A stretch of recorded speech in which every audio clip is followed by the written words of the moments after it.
future.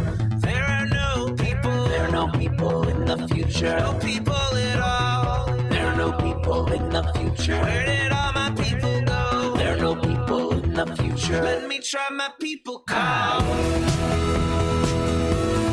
Where are all my people?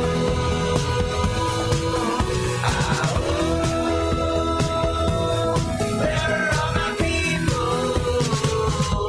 I guess I'll fly away. Hey, everybody, welcome. This is Raging Chickens Out to Coop podcast. Yes, it is Friday, October 22nd, 2021. Having a little technical kind of stuff going on in the background. Sorry about that.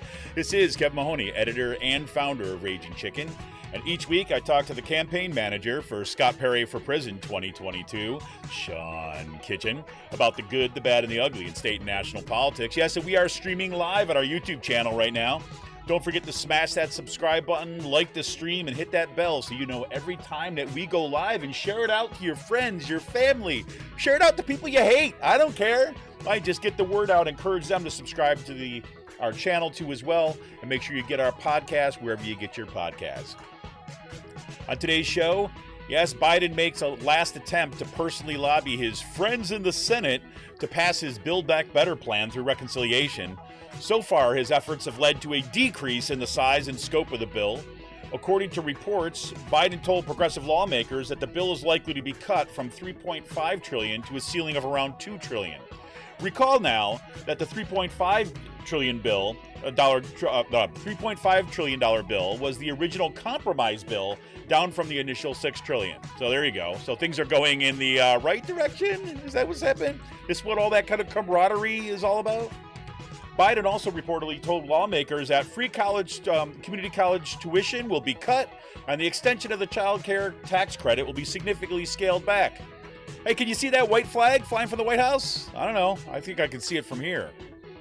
And Biden was in Scranton this past Wednesday to push his Build Back Better plan, but it looks like it's a whole lot of too little too late. And with Joe Manchin's threats to leave the Democratic Party, we are left with the question posed by David Dayen in the American Prospect this week: what if Build Back Better builds back worse? Good question. And jumping on that bandwagon, Will Bunch wrote this week in the Philadelphia Inquirer, right, from college to climate, Democrats are sealing their doom by selling out young voters. Yeah, that's about right. And it looks like Manchin, his blocking of the climate provisions of the Build Back Better bill, well, guess what? Climate change is going to have a disproportionately disastrous effect on the people of West Virginia, according to new reports. Yep, how's that for representation? Today is PA Focus. Doug Mastriano, this is gold right here, guys. All right. Doug Mastriano was waiting for a financial sign from God about running for governor. Yes, in other words, grift here. Mastriano has been campaigning at different churches from around the Commonwealth ahead of an anticipated run for governor. I don't even know if that's going to happen at this point. We shall see. And Pennsylvania House of Representatives Summer Lee announced her run for U.S. Congress with a powerful video highlighting the anger and betrayal industry has wrought in southwestern Pennsylvania. Representative Lee picked up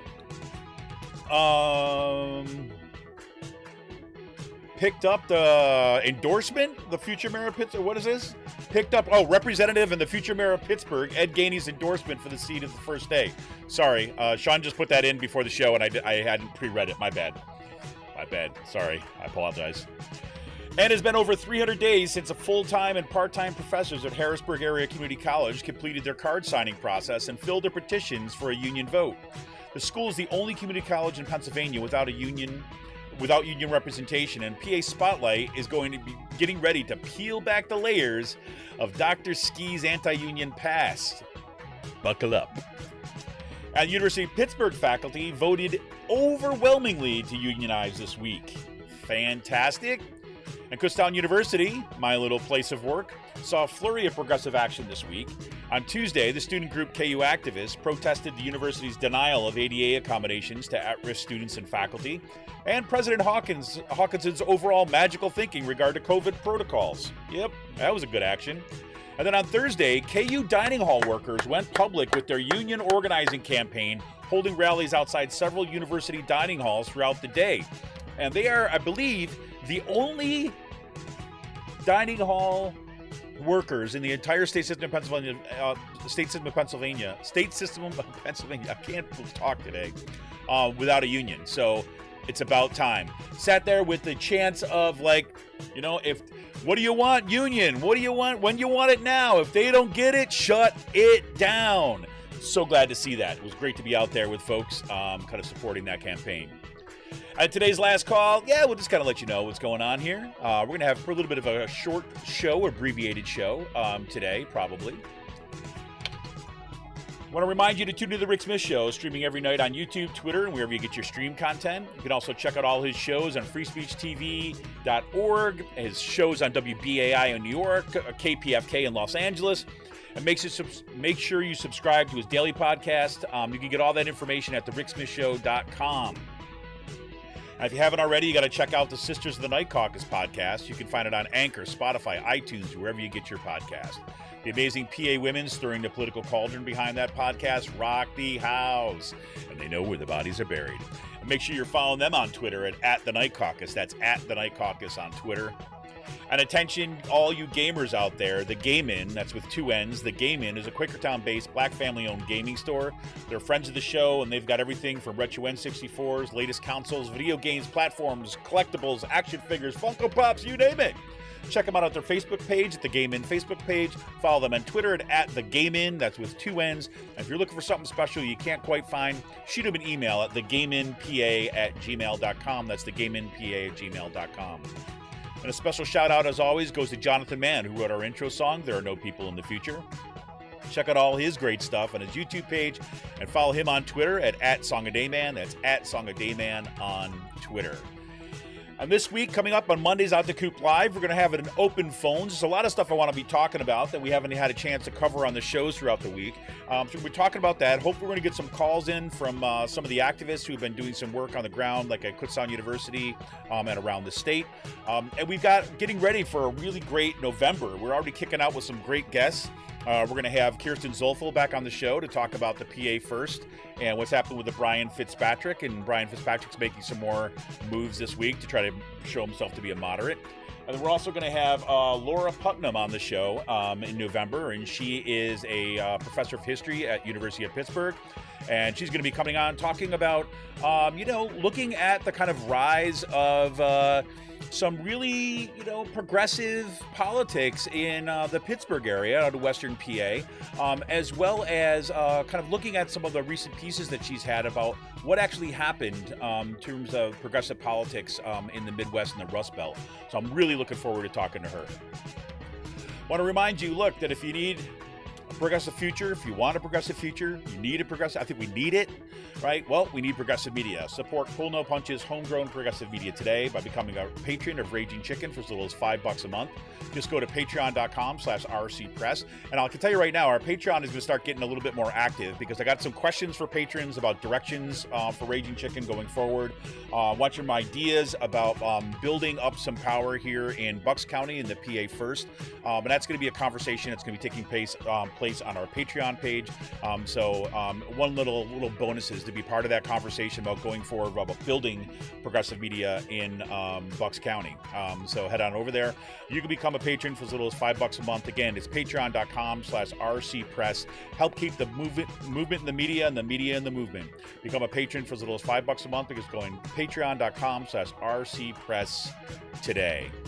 Well, Sean, man, how you doing? I think I'm doing good. I can't tell if I have a hangover or Havana syndrome right now, but it's Havana going. syndrome? It's that bad? Yes, Havana syndrome. Are you looking at the top of the houses across the street for like microwave radiation? Yeah, I think there's like a satellite exactly. just pointing. But so was that kind of night last night, huh? Yeah. Yeah, I ended up at Sturgis and Midtown. My haunts. There you go.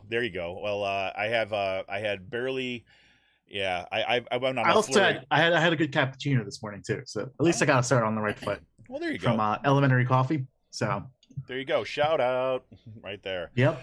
The best coffee shop, one of the best coffee shops in Harrisburg. There you go, man. Elementary Coffee shout out. There you go. So folks, we're gonna switch things up a little bit today. Sean's got a place to go to get out of here. I actually have a place I've got to go this afternoon too as well. My daughter's got a kind of event at school that I gotta get out of here soon. But I'll tell you, at the national level, I really only want to talk, really kind of have some comments to make about what's happening with the Build Back Better plan. But we're going to flip that around a little bit, and we want to get to some of the stuff in PA because there's a lot of stuff kind of going on right now. And because we want to tease that out first, and then we'll come back and talk about the Build Back Better. Maybe, we'll keep it kind of maybe a 2-segment show today. So for those of you who are already joined in, thanks for joining in. I appreciate it. We'll take your comments throughout the show too as well. All right. So I guess just one quick start. Explain what's happening, why I'm getting out early. So at 1:00 this afternoon, the Commonwealth Court is going to be taking up the Commonwealth versus Senate Republicans over their plan to subpoena the personal records for 9 million voters in Pennsylvania. The oral arguments are happening today. So for those who don't realize, a bunch of people, especially in Bucks County, have joined on to the case. Also, a lot of organizations like Common Cause, the ACLU, the coalitions that beat down the voter ID bill in front of the PA Supreme Court are testifying today about this. And, we didn't really get a chance to talk about this on the show, but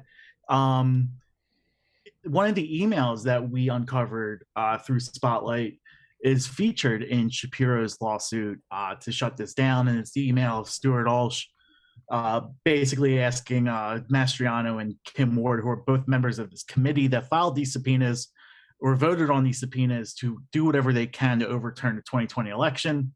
That email was sent literally just days after the election was called. That following Monday, that email was sent, and it was purely for political reasons. So it's definitely like an issue, probably like one of the biggest court cases going on in the country right now.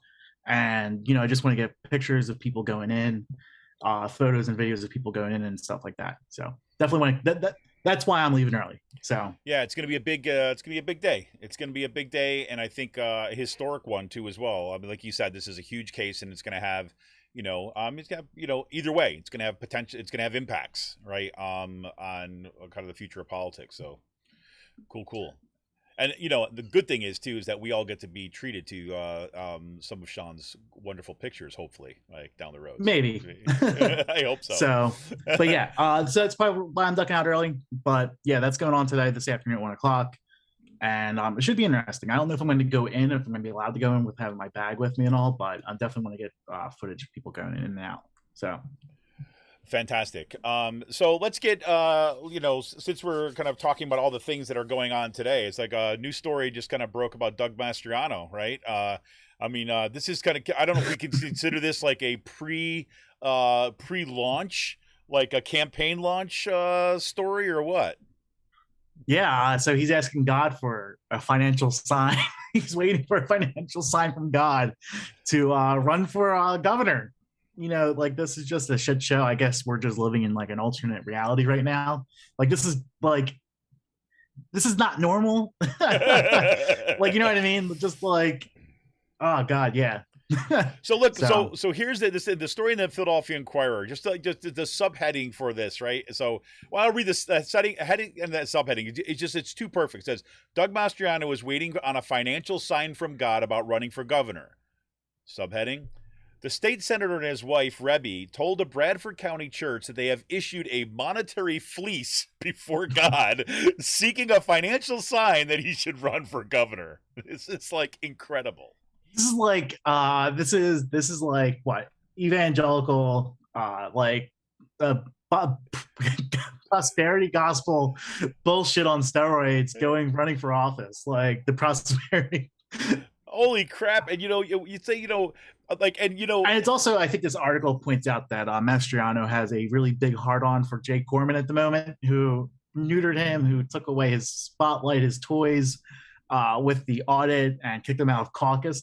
Like literally the other day, a friend was telling me that Mastriano was doing one of his Facebook Lives outside of my fucking apartment because he was just walking around on the riverfront with nothing to do. And I wish they would have told me, because I would have got my camera and I would have gone out and started throwing questions out there at him. But yeah, I mean, he's just like a little lost puppy right now. But like, yeah, he's looking for a financial sign from God, in case like some billionaire sugar daddy comes in and gives him some money. Well, I just can't resist to read just like a little bit of this the piece from the Philadelphia Inquirer, right? So here it is. Mastriano and his wife said they are praying about a campaign, according to a recording of the event obtained by Clout. She told the crowd the couple have a monetary fleece out there, meaning a prayer that only God can answer. The couple have done this before. They issued a fleece before he entered politics in 2019, and God kept them waiting until the day before their deadline, she said. Sometimes he does wait until the last minute, she said.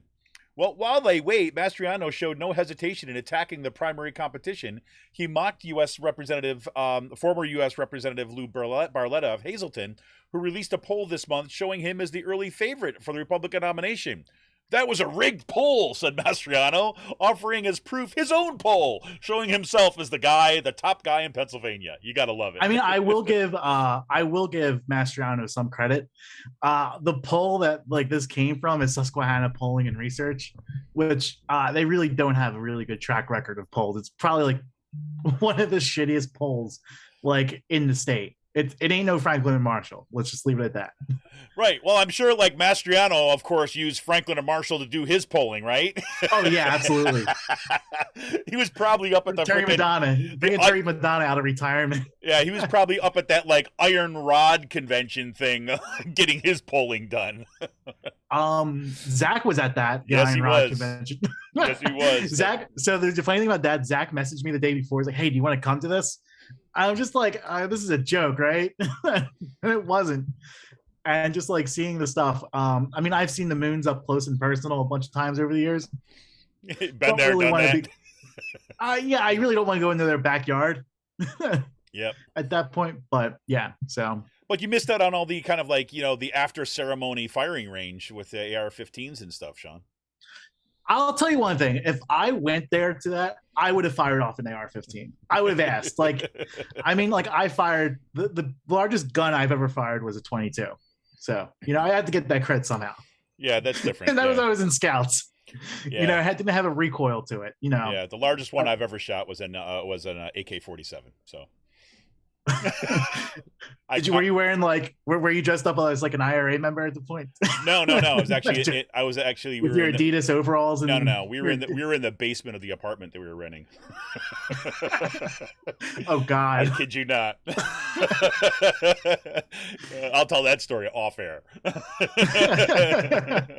But yeah, no one was hurt. Let me be clear. Don't take that the wrong way. Yeah, that's that was a moment of stupidity. But anyways, I think I'll wait for that story. and for the record, it was not my idea. Just to be clear. Anyways, yeah. So there you go, Mastriano. But the big news, I think, this week, right? The kind of news that I think bolstered all our boats, right? This week was the announcement from Summer Lee. Yes.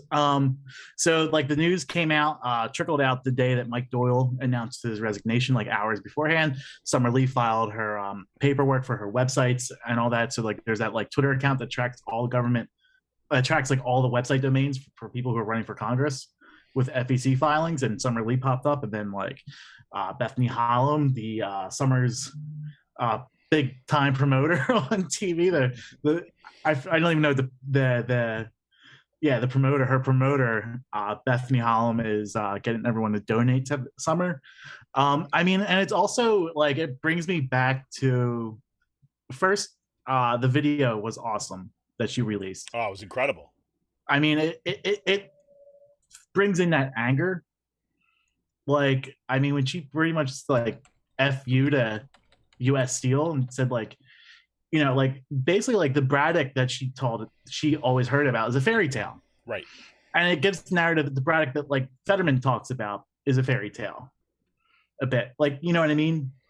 Now, Fetterman does point out the things with Braddock in his campaign videos, and did a really good job, I think, with his Senate run and his lieutenant governor run, like highlighting those issues.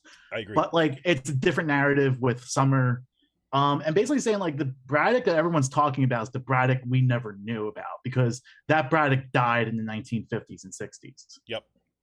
And it left us behind and poisoned our water, poisoned our air, right? And broke the unions, and then blamed us for it.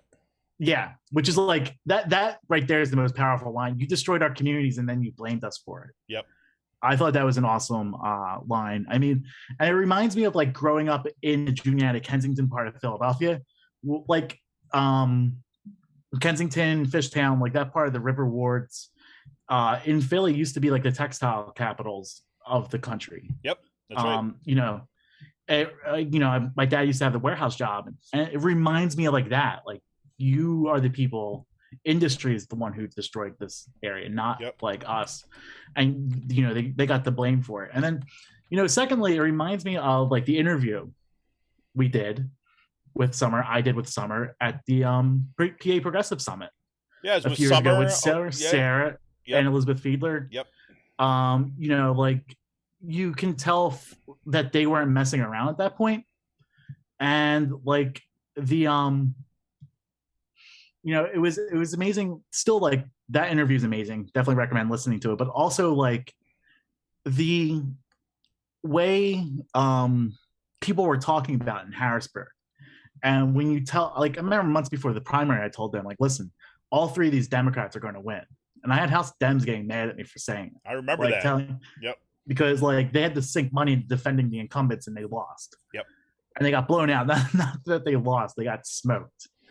And like I pretty much like I told you so.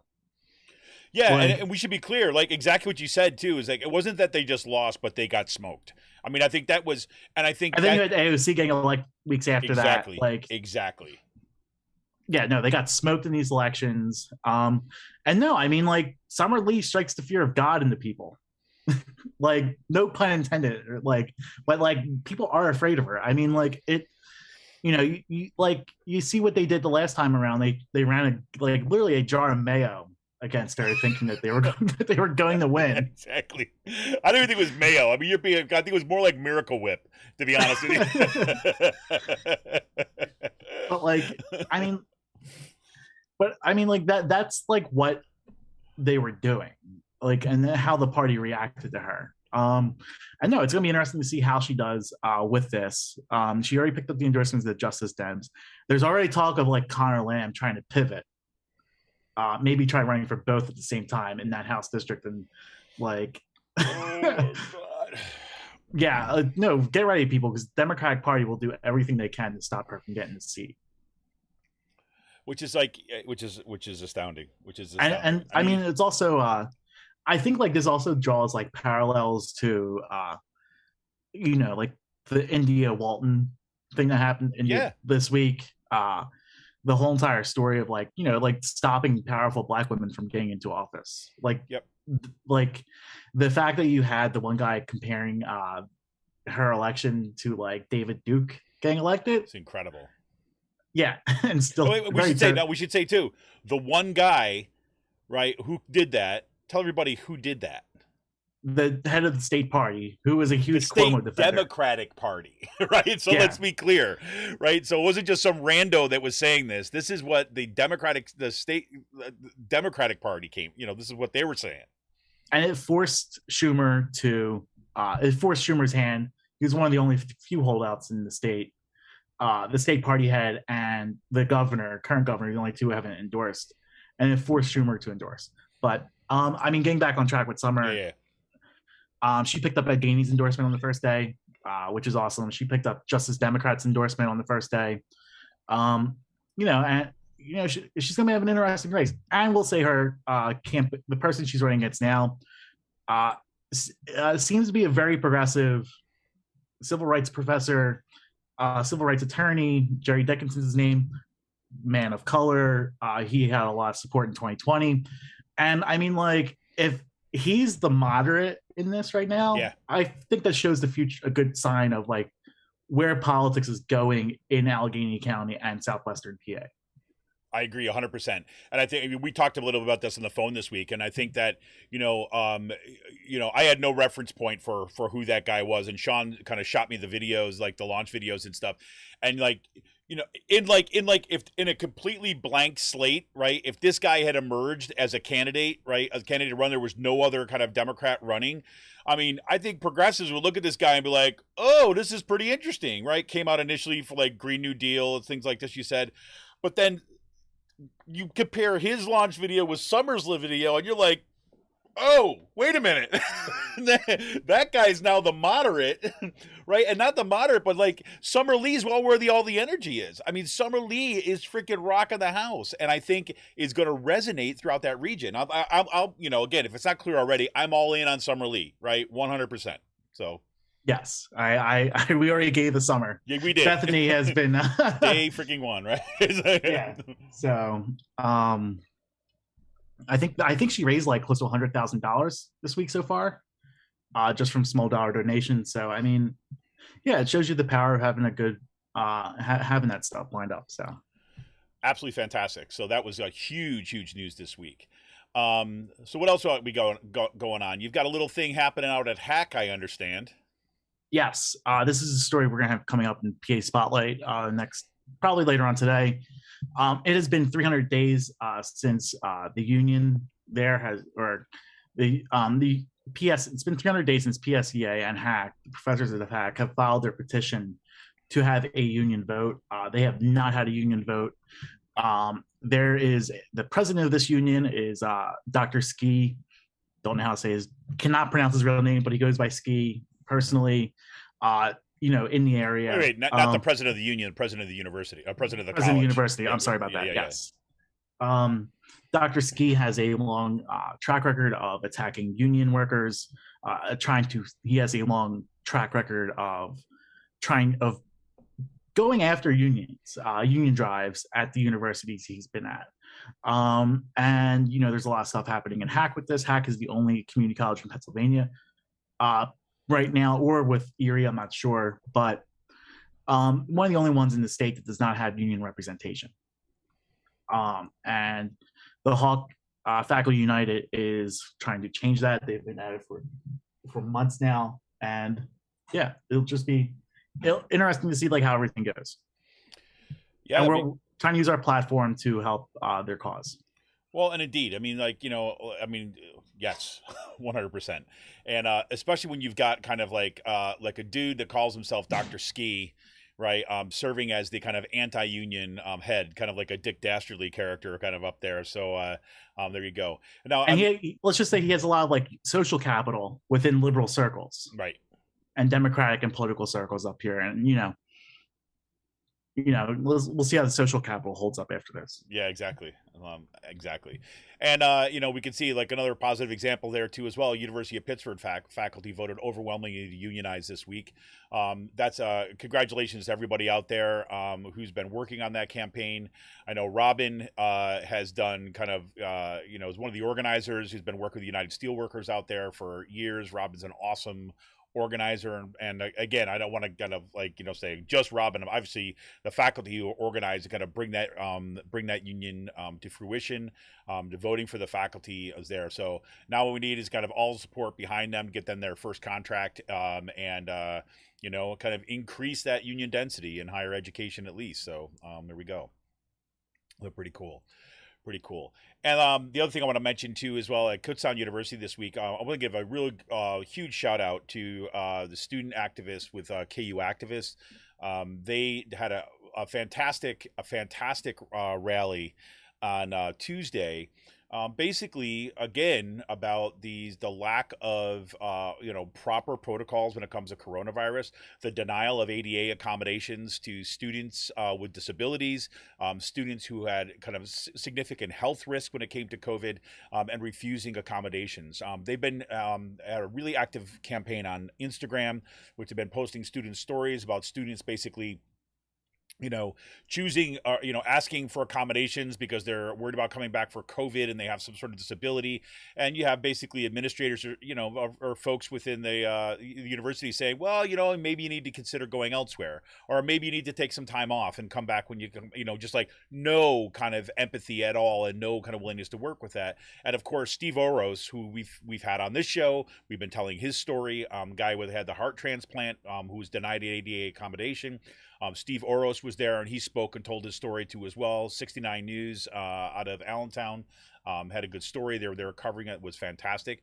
And so if that wasn't enough, right, KU activists held that rally on Tuesday. And then on Thursday, KU activists joined union organizers and dining hall workers who are forming a union at Kutztown University because the student, again, those students have been working with organizers and with the dining hall workers to help unionize Kutztown University dining hall workers. They have been active in this campaign for a while now, and they just went public on Tuesday. I got to be at that rally. It was fantastic to see that kind of come to fruition. And again, now it's going to be about moving forward and asking for union recognition. God, I can't speak today. And then getting that union and getting that contract. So it's only going to need more support from the community, from students, from faculty, in order to get behind,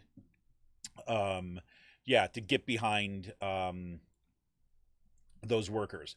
I just want to give a shout out to Emily and to Shireen and to Fred. How are you doing out there? Kind of following on the chat.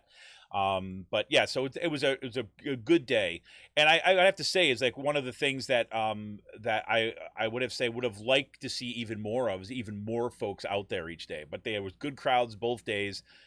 So kudos to KU activists for doing that bang up work. Kudos to the dining hall workers who are kind of moving forward and went public with their unionization campaign. And it's only promising to get better going forward. So pretty cool. Anyways, anything else going on in PA? Do you want to throw in, Sean? Nothing too much. Don't really know what's gonna be happening next week. Maybe within a couple weeks, in the middle of November. Definitely keep your eyes open. There's going to be an important lawsuit from the Public Interest Legal Center, and I think the Education Law Center or something like that. I got the name. I've just butchered the names, but the fair funding lawsuit is going to be going in front of Commonwealth Court in November. There's going to be a lot of actions around it, and it's going to take weeks. This trial, it's a very important trial that parents and community members are suing the legislature over the inadequate funding formula here in Pennsylvania for public education. So this is going to be very important. There's going to be a ton of actions around this lawsuit coming up. It's going to be in November, and it's going to be lasting a month or two. So pretty cool. Well, and again, I want to give an additional reminder to everybody to make sure you get your ballots in for November 2nd's election. If you have mail-in ballots, you need to drop them off. I would not recommend trying to put anything in the mail at this point. Get to your drop-off box. If you're in Bucks County, the thing that you should know, Bucks County has drop boxes at all the public libraries, right? You can just make sure, look at Bucks County drop boxes, voting drop boxes, ballot drop boxes, and they'll give you a list of exactly where they are. I'm not sure if it's every single library. I'm pretty sure it is, but definitely check that out. I know there's one in my town.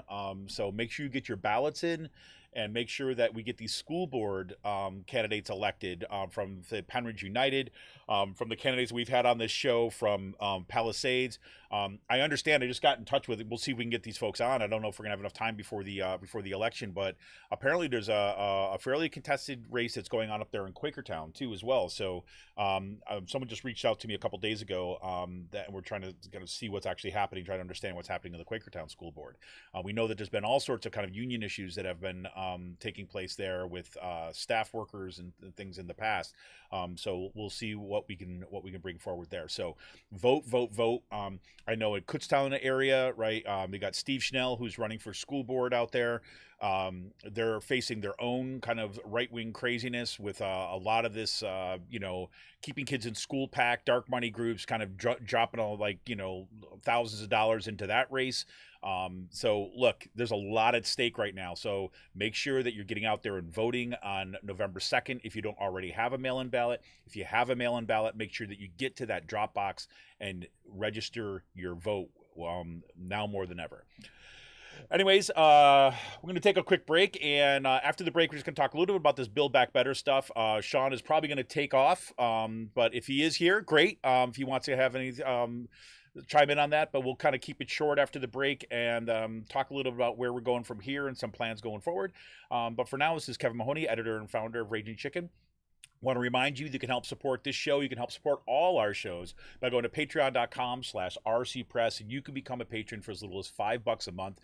Thank you to everyone who's supported this show right from the beginning. Thank you to everyone who's actually been, chipping in and become a member and become a patron. I can't tell you how important that is and how great it's been. It's allowed us to expand from a single podcast once a week that Sean and I have been doing into 3 shows a week. We've got great guests that are coming on. Like I said, that an Out to Coop Live this Monday, we're gonna have a call-in show. It's gonna be kind of an open phones, open comment show because I'm really, really curious about what's happening out there for everybody. There's a lot to track right now, and especially here in Pennsylvania. I've been watching what's been happening at these unionization campaigns, which I've been thrilled about. Also what's happening in school boards, also what's happening with student activism. There's a lot going on. So I'd love to hear from folks. If you're listening to me right now, be here on Monday at 7 p.m. You can just join us right here on our YouTube page. You can also follow us and kind of join in and call in on riverside.fm, and there'll be details of that in the show notes for that show. And also, like I mentioned earlier, that we've got some great shows coming up in November. We're going to have Kirsten Zolfold back on the show, talk about what's going on in the PA first with the races of Brian Fitzpatrick. And then we're also going to have, I was thrilled, just nailed this down before the show today. We have Laura Putnam will be on in in a couple weeks in November.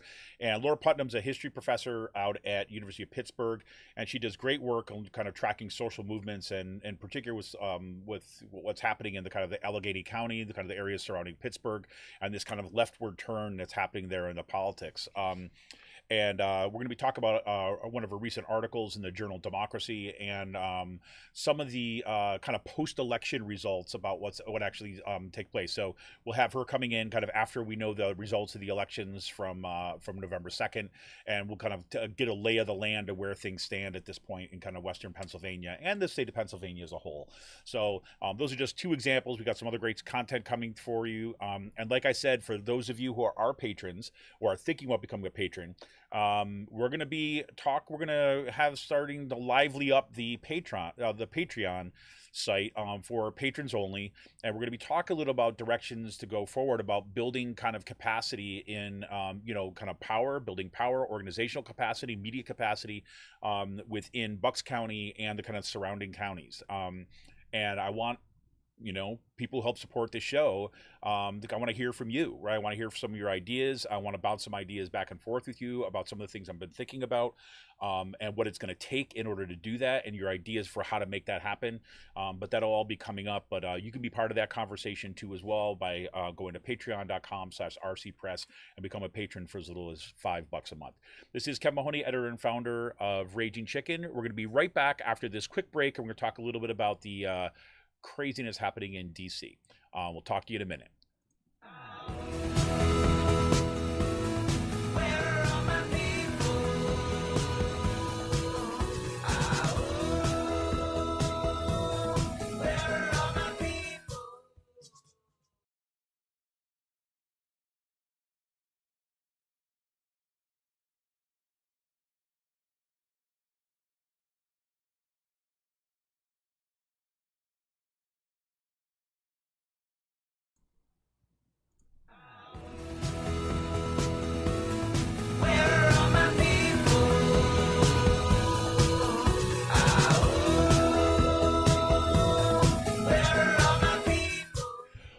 Welcome back. This is Kevin Mahoney, editor and founder of Raging Chicken. Look who's still here. Up this way. He's over here. Look, he's still here. Sean's still here. How about that?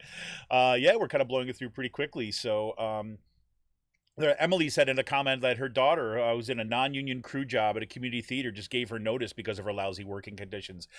There you go. Right? Exactly there. It was actually pretty funny. So, a bar story from last night. Bar story. I was talking to, I ended up striking up a conversation with someone who was living out here. I'm thinking a Latina woman. She's an iron worker from Chicago, and she's out here working on the federal building, the new courthouse that's going in here in Harrisburg. And we had some like really good conversations about like union, like a really good like hour, 2 hour long conversation about like union, why she joined a union. Mm-hmm. She was working in like the corporate world and made a career shift into like the building trades and the iron workers. And I thought it was like a really interesting story hearing a woman of color doing that and going through that. One, I think it's freaking awesome, and two, it's just like hearing talking about like what people have had, like shared my story with about like my dad's union getting broken, and it's just like people don't realize that until the union's gone, right?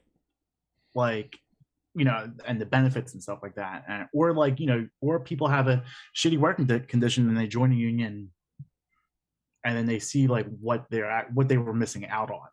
Well, exactly. I think this is the perfect like example. It's like a great example that you're citing there, as why it's so important. Why you hear Sean and I always talk about the importance of organizing, right? Organizing within existing unions, right?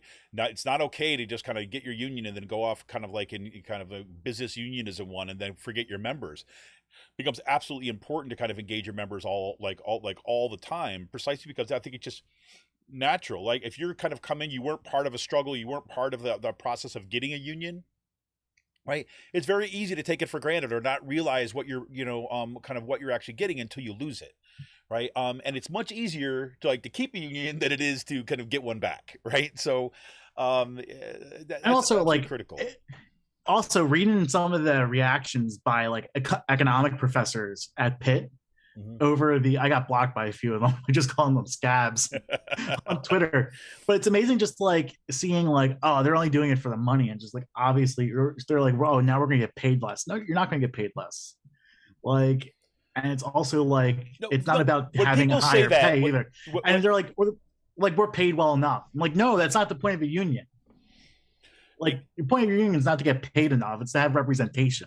And over your working conditions, the condition of your job, the health and safety, all that. But here, a lot of times when you get that stuff, and we face this at Kutztown too as well, right? As a unionized faculty, is that usually when you get those kind of comments, usually what is motivating that is like, oh no, everyone's going to get paid. I got mine. Everyone's going to get paid fairly now, and I'm not going to be the one who's special.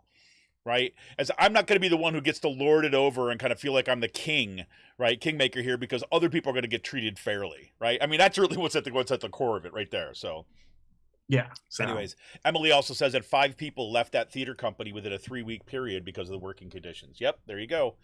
That's happened all over the place. I've told the story on this show of I've had students tell me the stories of who worked in service sector, worked in a bunch of other jobs, and then when COVID hit and they're getting treated like crap, they're like, "Why am I doing this?" Right? Yeah, I mean, like that.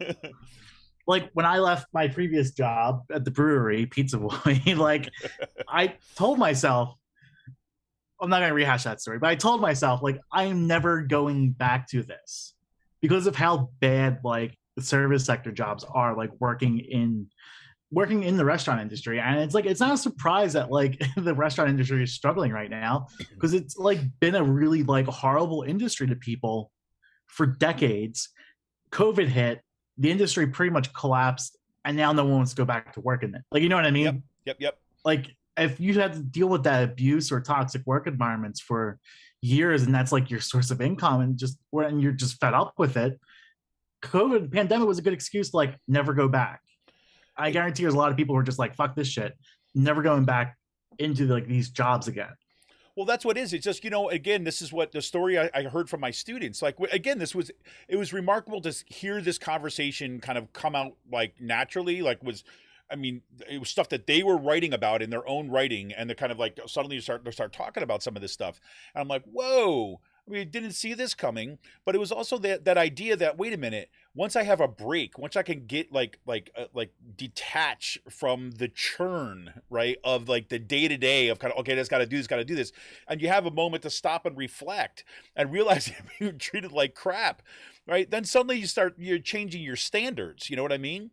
And It's another thing we talked about. Oh, go ahead. No, and I talked about this is like what it means to break a cycle of abuse, right? It's a cycle of abuse, like of working condition abuse, right? I mean, and it's like once you start realizing that, look, wait a minute, you've been mistreated, right? And then it's hard once you realize that to say, I'm going to go back into that environment. No, let me look for someplace else. Let me look for another way to kind of like live my life in such a way that I'm not going to be mistreated and abused on my job. And I think that was a wake up call, especially for kind of like younger folks who are kind of like have not been so kind of like Stockholm syndromed into the kind of there's no better world out there other than the one that is kind of like, you know, coming down on my shoulders. So yeah, and it's also another thing we talked about with this woman. She's just like, most people realized their jobs were crap, like for all this stuff time, and it's just like, how do you like, you know what I mean? Yep. Exactly. And so, okay, so I mean, that's, and again, this is part of the context. You know, one of the things that I have to say I was pretty hopeful about, and like I said, I want to talk just a little bit about the context for the Build Back Better stuff.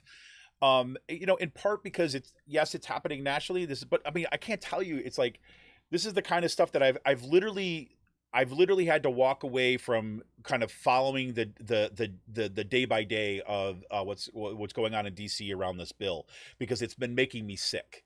All right. It's been literally making me sick because everything, like literally the quality of our future rides on this stuff getting passed, especially when it comes to climate legislation, right? This is it, right? In order to make the necessary turn in our economy away from the kind of like the shoveling upwards to like the people who freaking don't need it, right? To actually changing the direction of our economy to make it a more caring economy, to make it one that's actually going to get people what they need. That's all being sold down the river right now. And I look at this like, you know, again, from the perspective, obviously, of someone who's involved politically, but also like as a parent. And that freaking man, Joe Manchin and Kirsten Sinema, they're hurting my kids right now. They're hurting you. They're hurting me, right?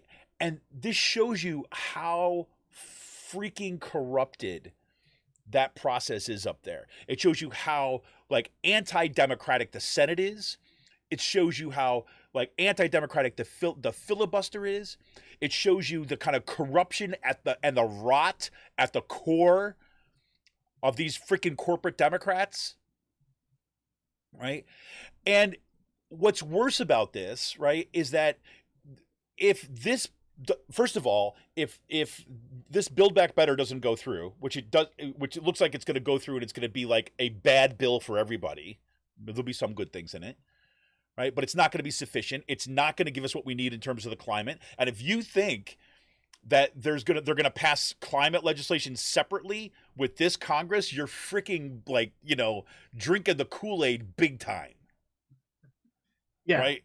I know. And also I feel like with this and the fuck ups that are happening with the Democratic Party, you know, there's a whole bunch of things on top of this. One, you see the support of colored people and white people pretty much plummet with the Democratic Party, with their base.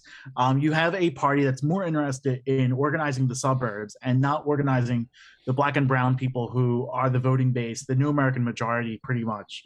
That is the majority of the Democratic Party. No, we're placating to these suburban moderates, which, you know, we're this white suburban moderate that they think we're driving the party, when it's not them.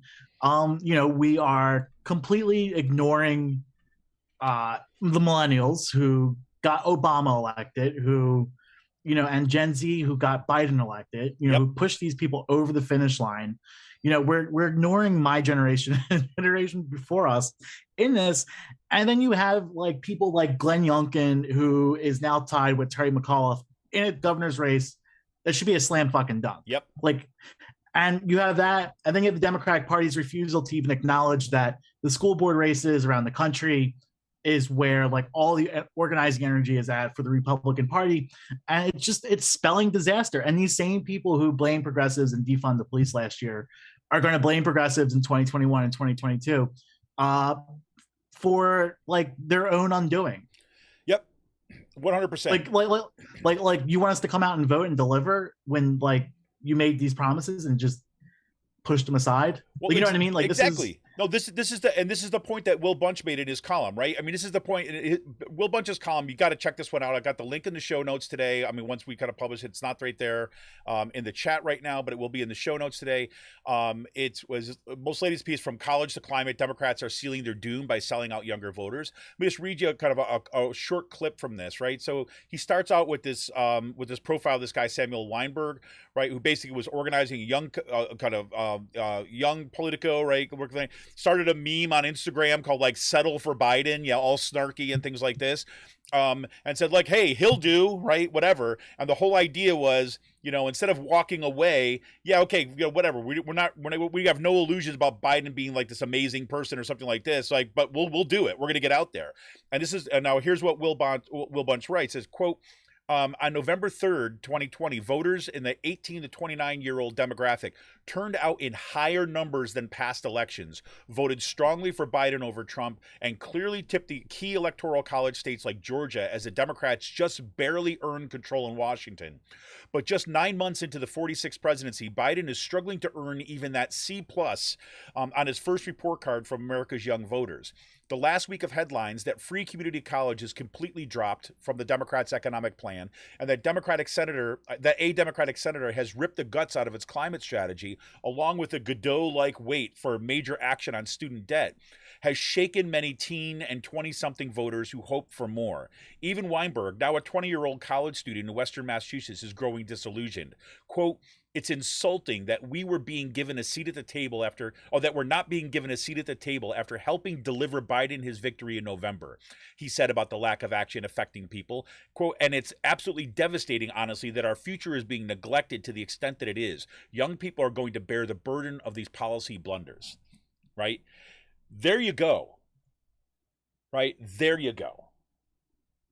I mean, and if you think that this guy, right, that Samuel Weinberg is just kind of like a unicorn, it's like one kind of rando out there that's saying this stuff, it's not. No, because young folks were mobilized and organized on this vote, so they understand, right? They're already politicized. And so when they see these political failures, you're basically saying F you to the younger generation, to my kids, to Gen Z. And then you're going to want them to come out and support you in the midterm elections, in the school board elections, and the next presidential elections. Good luck. This is the biggest thing that Democrats could do to destroy motivation for voting, to basically tell people there's nothing you can do. And that goes one of two ways. People check out. I mean, it's almost like the time I remember going to the 2016 primary, and Bill Clinton was in the fucking Keystone building. Yes, exactly. And Bill Clinton blamed millennials who were not even old enough to vote, like for the most part, like college students who weren't even around to vote in 2010 for the Democrats losing when the Tea Party uprising happened, and just like we're seeing the same thing happening. And it's just like, no, well, like back then, well, the same thing is happening. You know, I think you and Jordan really talked about this really well, like the parallels between school board races and the Tea Party movement, like, and what's going on with school boards. That's where the energy is at. This is what they're planning on using to win the midterms, critical race theory and stuff like this. This is their ticket. And it's just like, it's nonsense. I'm gonna get out of here in a couple seconds, but this it's reminiscent to what Clinton said. And when Bill Clinton pretty much just stood up there for a few minutes, just blaming people who couldn't vote for Obama's failures as a leader, or like the Democratic Party's failures in the 2000s and 2010s. Just like, no, you're not offering anything. And now you're just like, you know, it's your job to, you're selling out the planet at this point. That's exactly it. Exactly it. Well, hey, man, Sean, I know you got to take off, so we're going to say goodbye to Sean. I'll wrap us up here on the show. I'm going to be sticking around. I want to say a couple more things about this in the Build Back Better, and then we'll cut it out. But have a blast at the hearing, Sean. I'll talk to you later. All right, take it easy. Let me see if I have to change my little, let me see if I go like this over here. Oh, God. That's not ideal, but whatever. I had to change we have this like frame that goes on for our in our show, and now it makes it look a little strange on my YouTube screen. But you know what? I'm going to deal with it and stop talking about it. I want to go back to the Will Bunch piece for a bit, because he closed out this one piece, right? And I think this is the a big difference, right?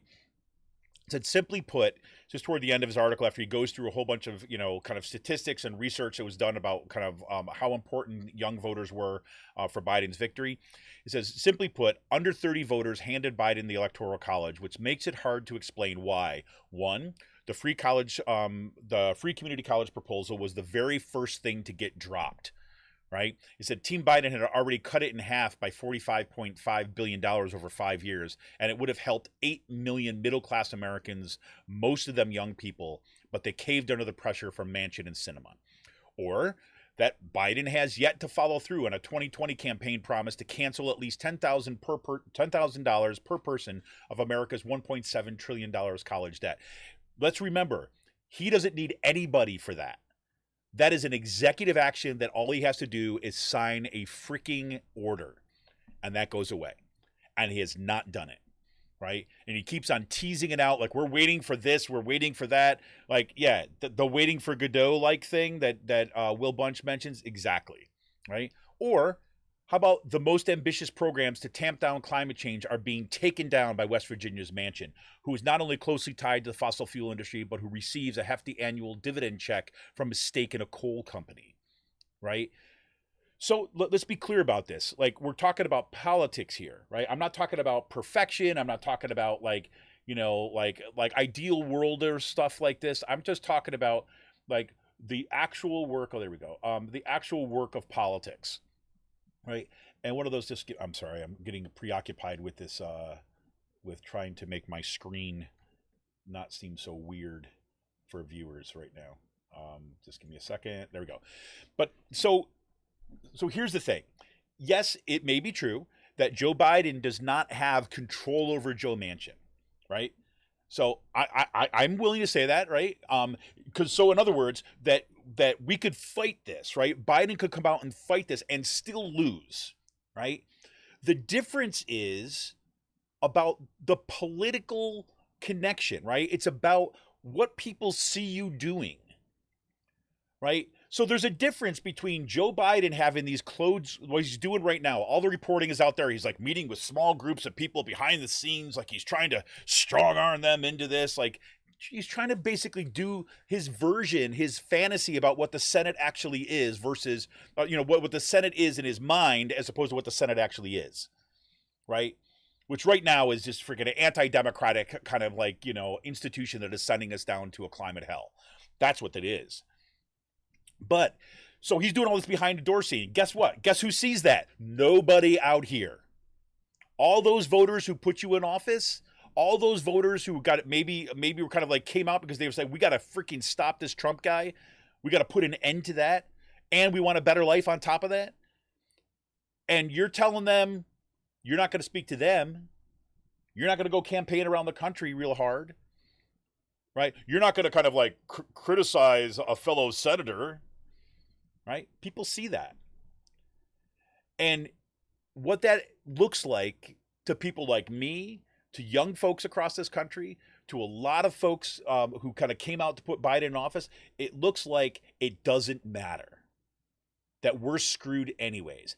And now look, I don't believe that. I do think it matters that we vote. But we have to acknowledge that we don't have a 90% voter turnout in this country. So it matters how you communicate and how you organize. If these are turnout elections, right? We're in factions, right? We got two sports teams, right? The unicorn of this kind of middle of people who go back and forth between them, they are a handful of votes, tiny factions. Where you can get more votes and where you can grow your majorities is in organizing people who have not voted. We've all known this. And young folks, right? And I know that's hard work, but young folks in the last election showed us that they're the ones who are doing it. As a matter of fact, they did it largely on their own. It was because of DSA. It was because of the Women's March. It was because of Indivisible. It was because of grassroots organizations, the Sunrise Movement, Black Lives Matter. That's where the energy came from. And you take all those groups, PA Stands Up here in Pennsylvania, right? You take all these groups that did the hard work of organizing on the ground. A lot of labor unions too as well, did a lot of groundwork on that. And then you're walking away from all of them. And you're saying publicly that I'm not going to fight for you. I'm going to say a couple strong words in a random speech someplace, as opposed to a systematic organizing campaign to get this passed. It's disgusting. And it's dangerous. It's dangerous. Do you understand? It's like, look, let me be absolutely frank with you.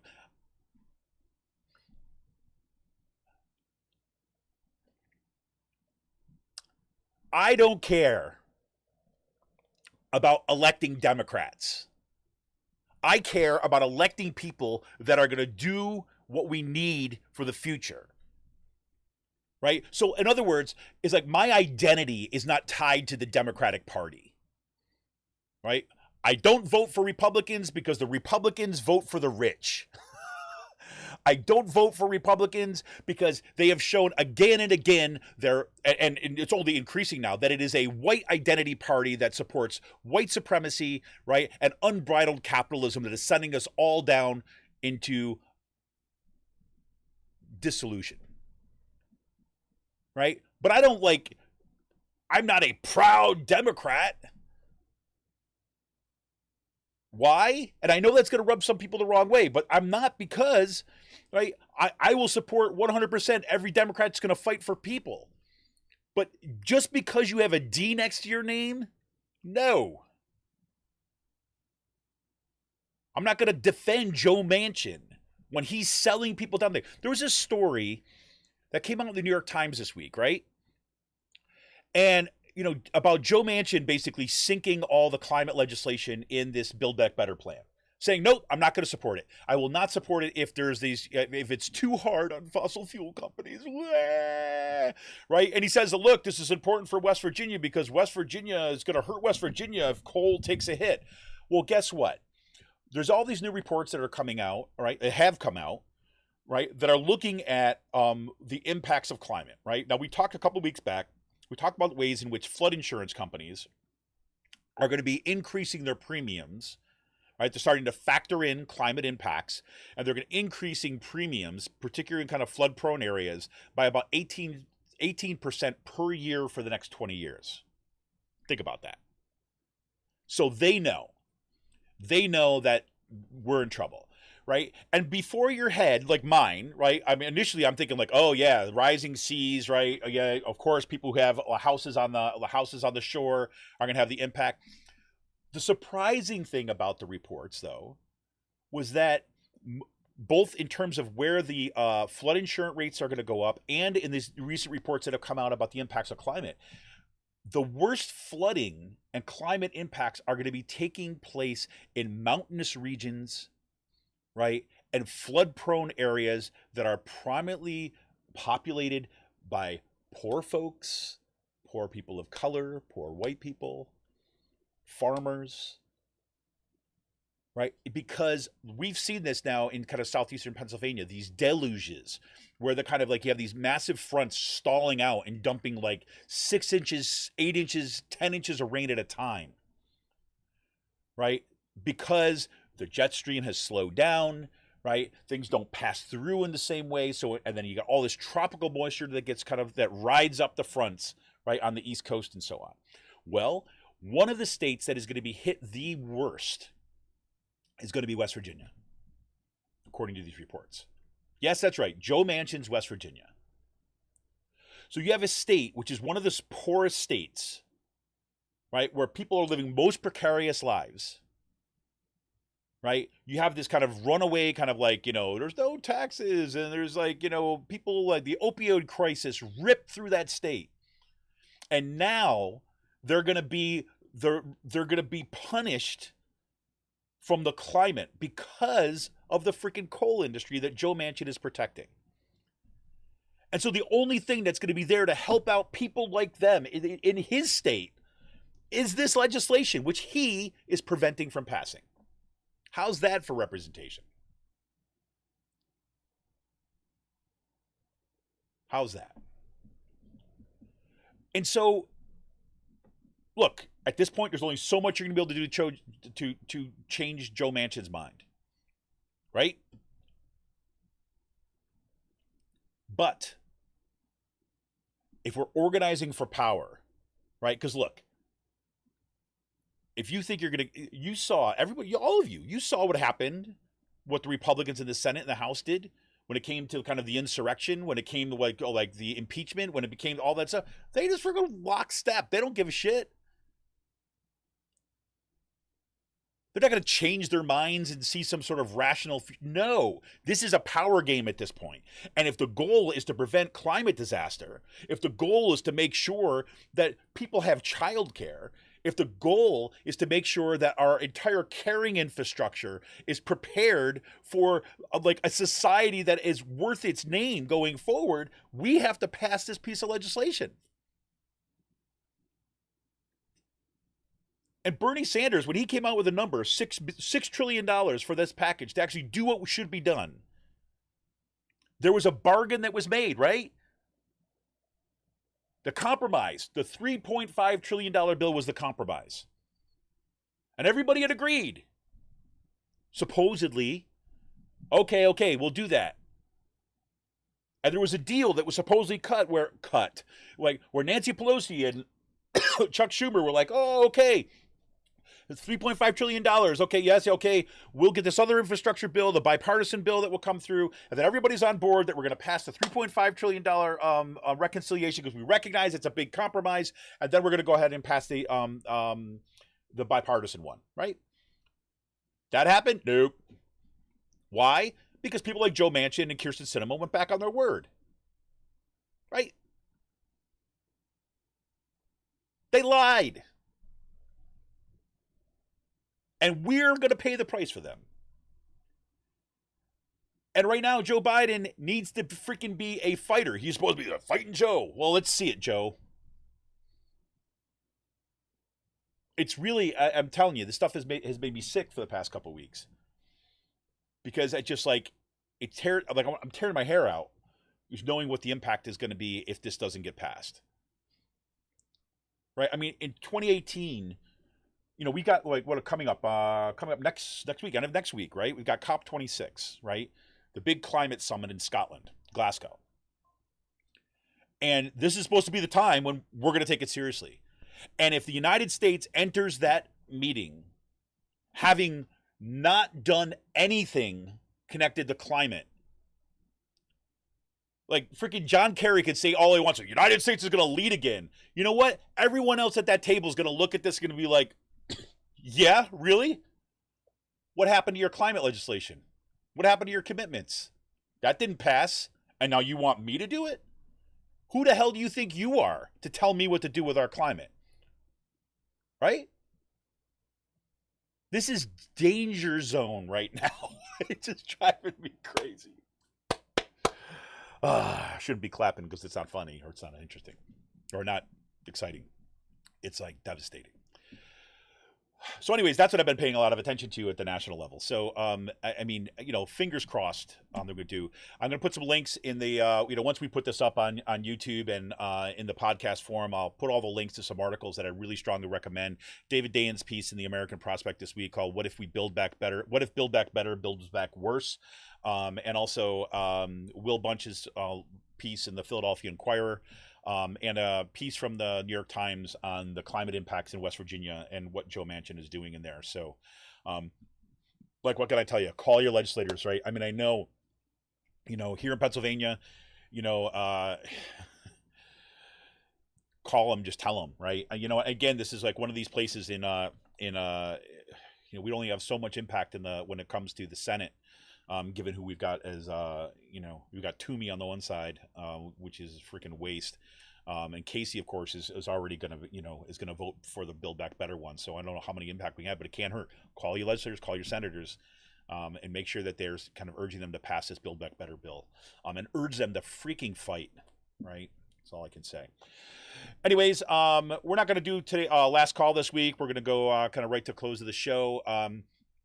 This is part, like I said, I've got to get stuff together. My daughter's got an event at school today that my wife and I are going to kind of join there for this afternoon. So I got to get out of here soon today too as well.